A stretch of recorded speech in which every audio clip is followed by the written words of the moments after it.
you going to do that little Line of Duty show again? Yeah, we're back. We always thought we'd do another one, but we just didn't want to give people false hope and say, look, we're doing one, and then as it's been 5 years. Is it? Yeah. We need to stare into the beautiful eyes of this handsome guest.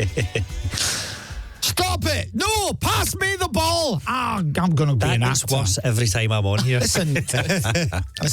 You know as well as I do, it's a great accent that I do. You're a little bit jealous because you can't do a Scottish accent apart from the one that you've got. It's getting less and less every year. Ladies and gentlemen, let's say good morning to Mr. Martin Compston. Nice to see you again. Good to see you. Keeping well? Yeah. All good? Yeah. I think pretty good actually. We're all right. Got that slight panic on because we're blokes and obviously we done no Christmas shopping, that kind of thing. No. And, but no, I'm all right. I'm okay. See, I got quite lucky with that, and probably the best shopping centre in the world now is Heathrow. And I'm all the time, and I just got back from my mum's birthday, and I was like, I'll just do it on the. I mean, you're just praying for you don't have any delays, otherwise you're completely screwed. Yeah.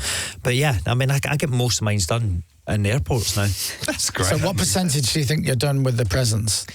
On 0 at the moment. Well, the wee fella, the missus will be taking care of the wee man, and I think I've got my mum and dad sorted. It's just the wife's always the hardest one, like, because you've got to go, because you always say to each other, I don't really care, but that means you've got to really start thinking of something special, innit?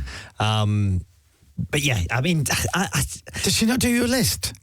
No, that's what's a romance in a list? There's no romance in the list, I but can't it's helpful. function without a list. I have to have a list. I can't function without a list. My list is ludicrous from my other half. Oh, what are you wanting? See, I don't want a lot. I don't need anything, right?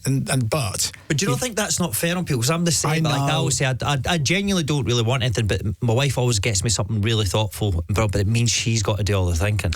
I have a list of stuff that I use. Yeah. That I use all the time, every day, week in, week out. It's not a sexy list, but it is practical. Yeah. This shampoo, this deodorant, this aftershave, these socks, these whatever. I like T-shirts from here. Great. Any of that's going to get used. Yeah. And it's the least sexiest list.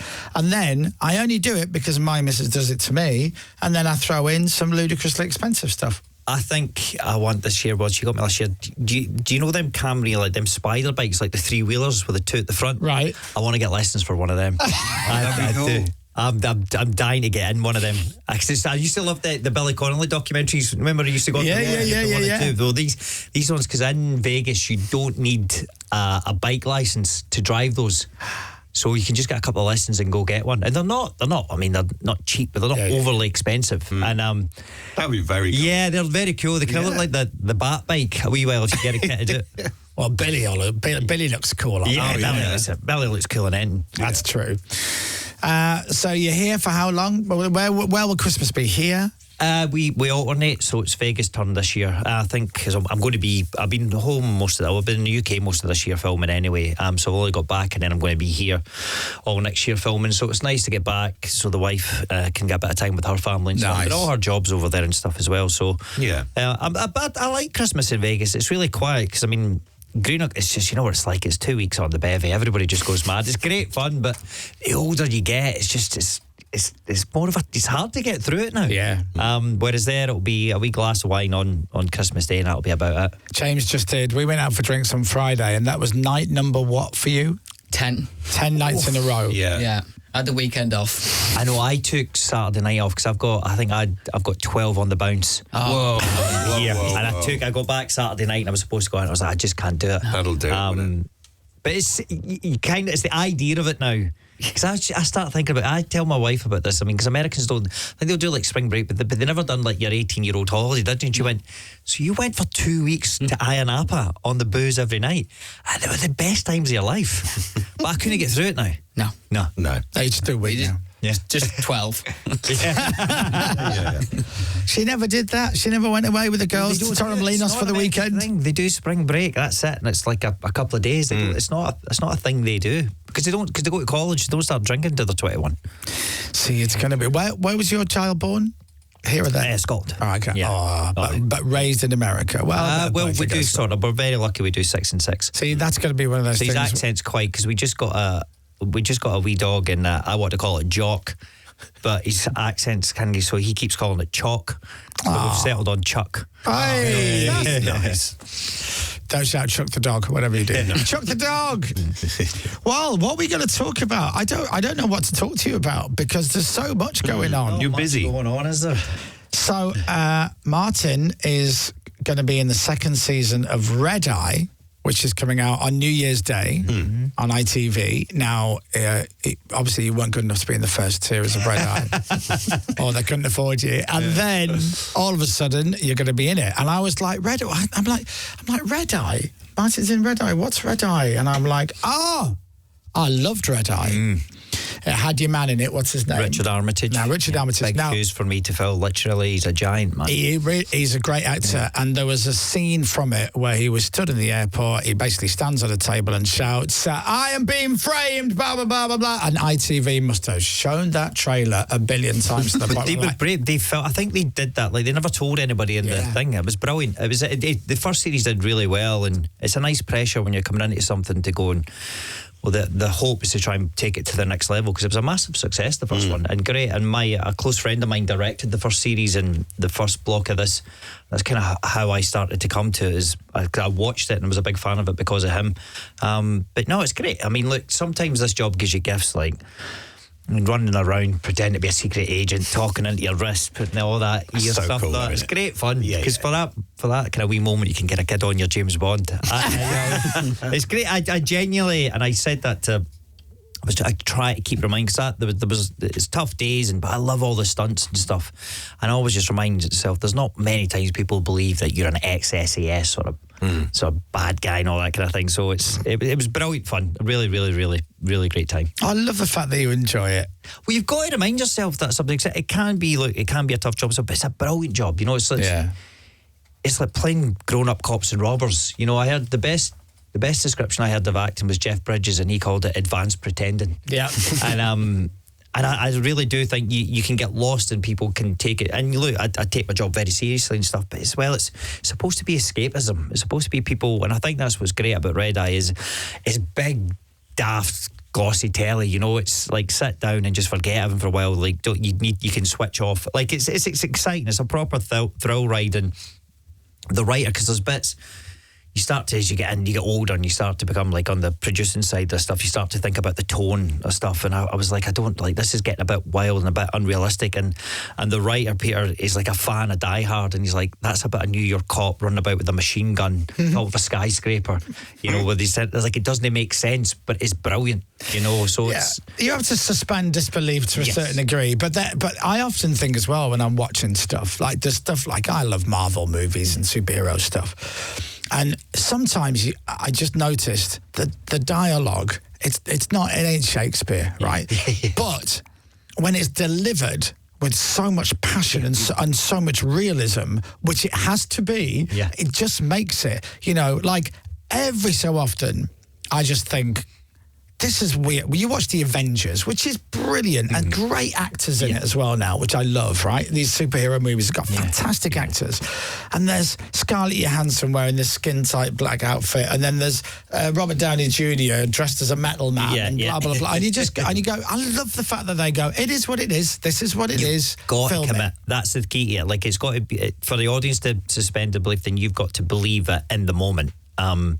And that can be a big thing, but that's why I've never done a ton of theatre, because I feel like I get self-conscious when I can see, because if I'm believing it, but if I can see somebody looking at me and they'd pull a weird face, it'd pull me out. But but a camera doesn't shout at you. No. I feel like I can completely switch off between action and cut, and I can really go for it. Because you're right, I mean, those moments, because then those big films as well, there's that bit like, was it an Endgame when they all start, when Captain America's getting up and you think they're beat, and then the portal start opening and it's like Avengers Assemble, you're like, come on. it's like, it really gets to you. There was more of that. I mean, it was brilliant cinema, that it really was. It is good stuff. So what is Red Eye? So Red Eye series 1, which I just assumed Red Eye was just a one-off, and one of those great dramas that we often see. We get loads of them. We make so many good ones. Guys getting extradited from the UK. He's on an overnight flight, and someone's on the plane is trying to kill him.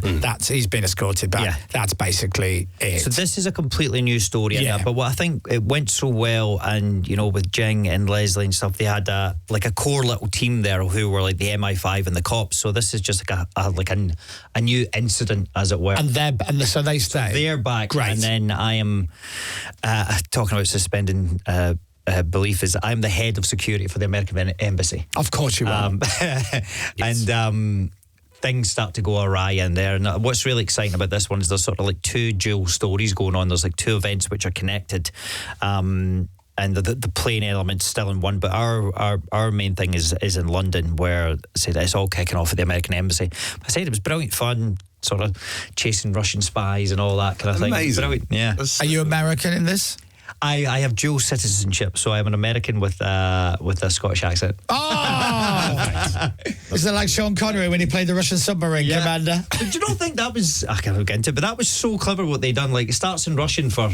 It's a great bit. He starts talking Russian for the first couple of frames, and then it switches. So you're in. I love clever things like that, because I don't think once you start, nobody really cares as long as you're if it's believable. The story's good. Yeah, that's it. Well, what wasn't they did that Chernobyl series, didn't they? Yeah. Where loads of people had like northern accents and Mel stuff. Gibson and Braveheart. I mean, it's all over the place, but it fucking was, man. Yeah.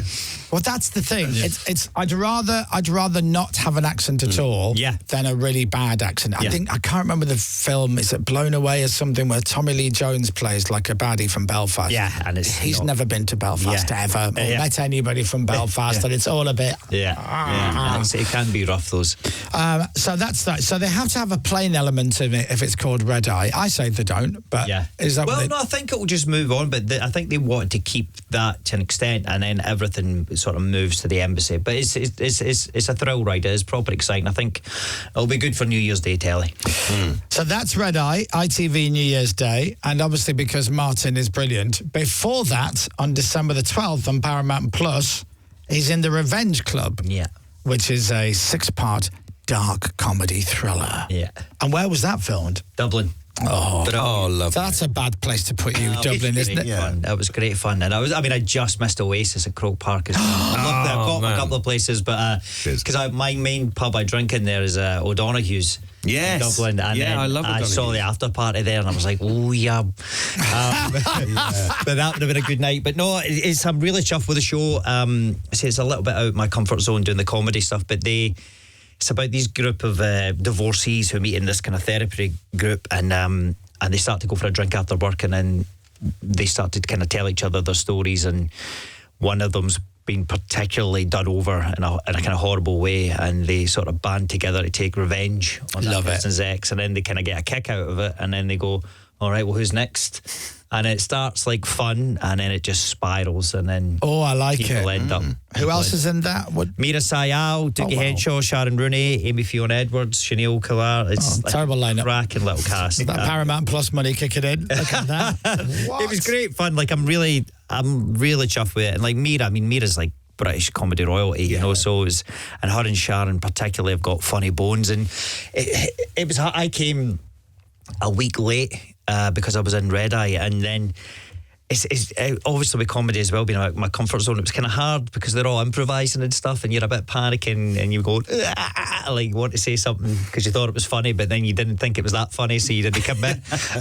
So it took me like a week or two to get into the swing of it and feel safe and go and have a go at it. But I loved it. I genuinely loved it, and I think I don't think there's anything quite like it on telly at the minute, because it becomes.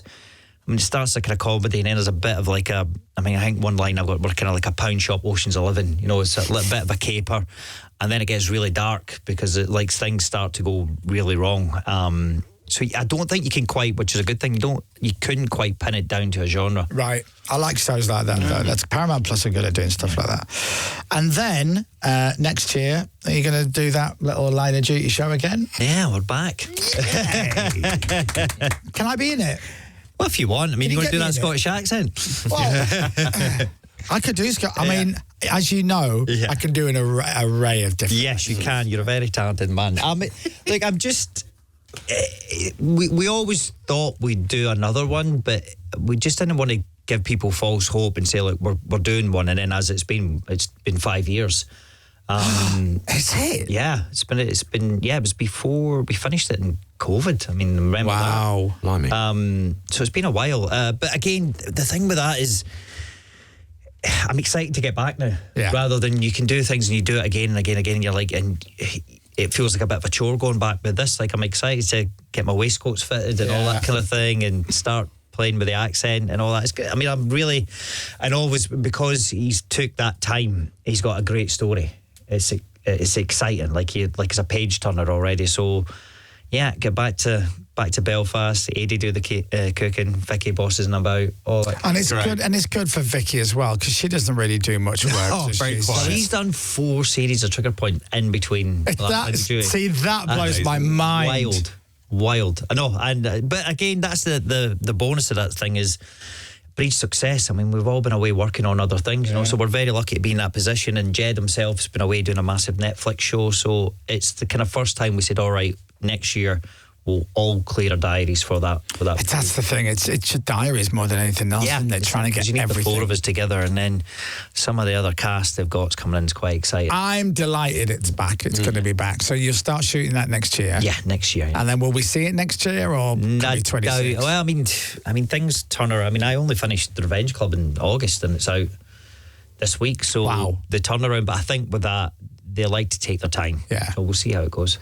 Who should we play in it, Dom? Should we play a goodie or a baddie? I tell you what, here's a cop or a baddie, or mind you, the cops are the baddies. If I'm allowed if I'm allowed one line, what would it be? I just like the idea of my character walks past your character, and all I do is I go, "Howdy, mate."